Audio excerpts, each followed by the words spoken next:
How to turn off two-factor authentication on Facebook.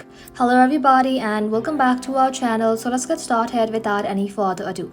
For that, first of all, you want to go ahead and open Facebook application in your mobile device. Once you open the application, go ahead and log in to your account. Once logged into your account, tap on the menu icon at the bottom right corner. Inside here, scroll below, then tap on Settings and Privacy.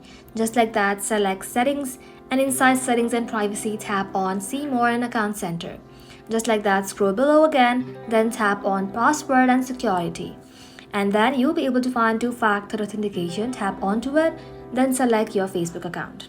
And just like that, as you can see, two-factor authentication is turned on. If you would like to turn it off, go ahead and tap onto it, and then you want to go ahead and toggle it off. Just like that, you want to go ahead and tap on Turn Off. And that is simply how you can turn off two-factor authentication on your Facebook. Thank you all for watching the video till the very end and stay tuned until our next upload.